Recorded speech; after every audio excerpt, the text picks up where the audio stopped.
자, 우리나라 국방정책의 성과와 방향을 알리는 국방백서입니다.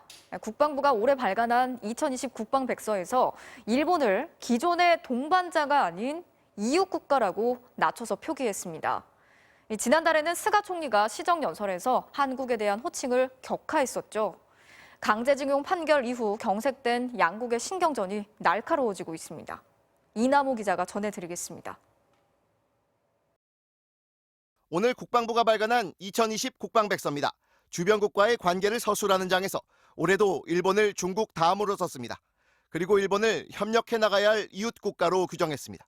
지난 2018 국방백서에서 일본을 동반자라고 부른 표현보다 격화시킨 겁니다. 특히 일본 정치 지도자들이 왜곡된 역사인식으로 독도에 대한 영유권을 주장하고 있다거나 지난 2018년 구조 활동을 펼치고 있던 우리 함정에 일본 초계기가 위협 비행을 한 사안도 적시했습니다. 일본의 일방적이고 자의적인 조치에 대해서는 엄중하고 단호하게 대처해야 한다고 강조했습니다. 일본은 최근 호칭을 통해 한일 관계의 불편함을 드러냈습니다.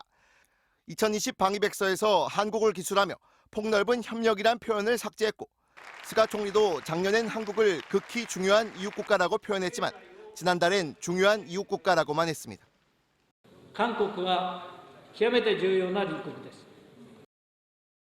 韓国は重要な隣国です。 강제징용 피해자, 위안부 피해자에 대한 배상 판결로 불거진 갈등이 반영된 겁니다. 국방부 관계자는 일본을 이웃나라로 표현하는 문제에 대해 부처 간 협의가 이뤄졌다고 밝혔습니다. 초계기 사건이 계속 좀 한일 이제 군사 부분에서 계속 갈등이 이어지고 있지 않는가. 지소미아 같은 그런 것도 크게 주고받을 일도 없을 것 같고 갈등이 봉합되지 않는 상태로 계속 이어져 오다 보니까 국방부가 일본을 대하는 태도를 한 단계 좀 격한 게 아닌가. 북한에 대해선 올해도 적이란 표현을 사용하지 않았습니다.